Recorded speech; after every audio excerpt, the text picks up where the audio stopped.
It is a Thursday morning in April of 1958 in a marble front bank on Main Street in Dayton, Ohio, and a woman named Evelyn Parker is unlocking her teller cage for the first customer of the day. She is 27 years old. The key hangs from a chain clipped inside her handbag. Her navy suit has been pressed the night before. Her white gloves came off in the employee entrance downstairs.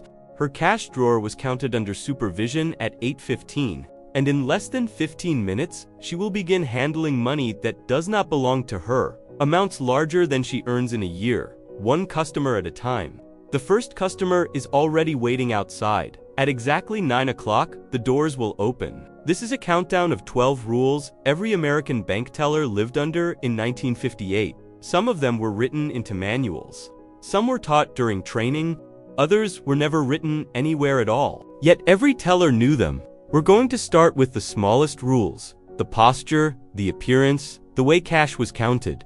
And we're going to end with the rule that explained why banks enforced all the others so carefully. Let's begin. Number 12.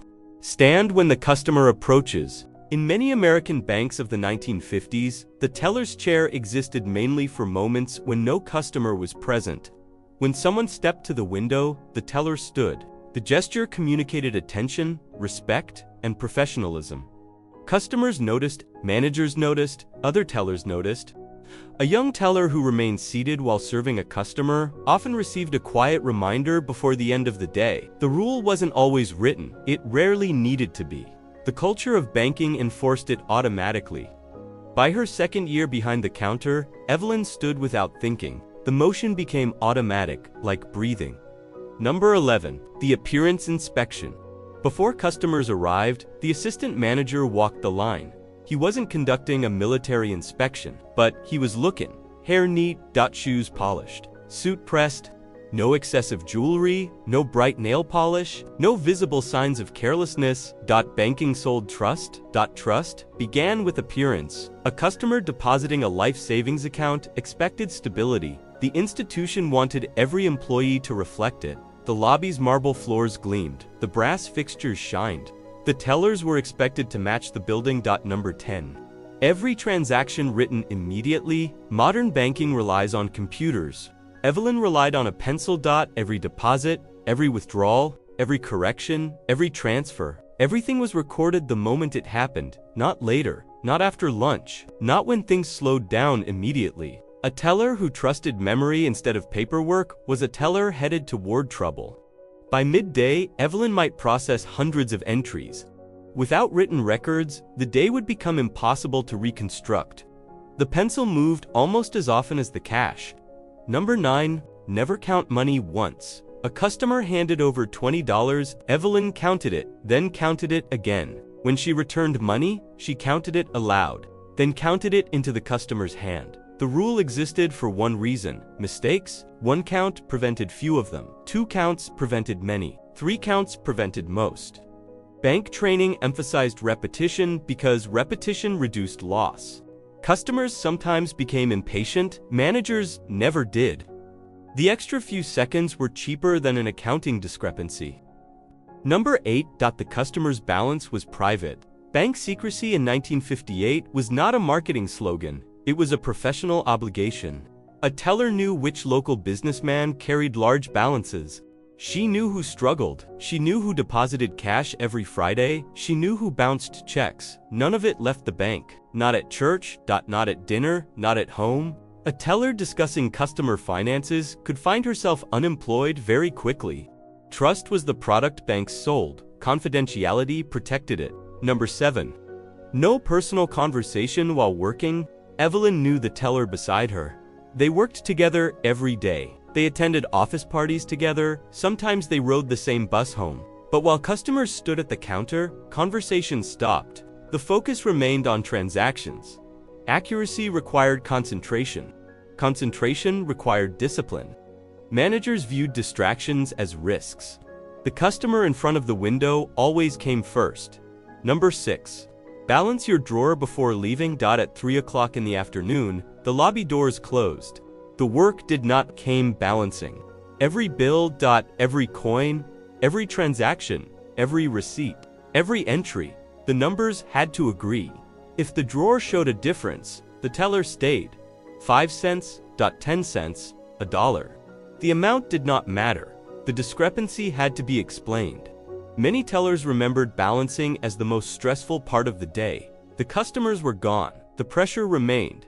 Number 5. The counterfeit test. Every experienced teller developed instincts. The paper felt different. The printing looked wrong. The serial numbers seemed unusual. Counterfeit currency existed in every decade. Banks expected tellers to catch it. Training manuals taught specific warning signs. Experience taught the rest. When something seemed wrong, Evelyn slowed down. She examined the bill carefully. The customer might be innocent. The currency might not be. A moment of caution protected everyone involved. Number 4. Never be short. Being over was bad. Being short was worse. At the end of the day, a drawer that balanced incorrectly triggered questions. Repeated shortages triggered investigations. Managers understood honest mistakes. They worried about patterns because patterns suggested something else. The overwhelming majority of tellers were trustworthy. The banking system depended on that trust, but trust was verified through numbers, and the numbers never stopped being checked.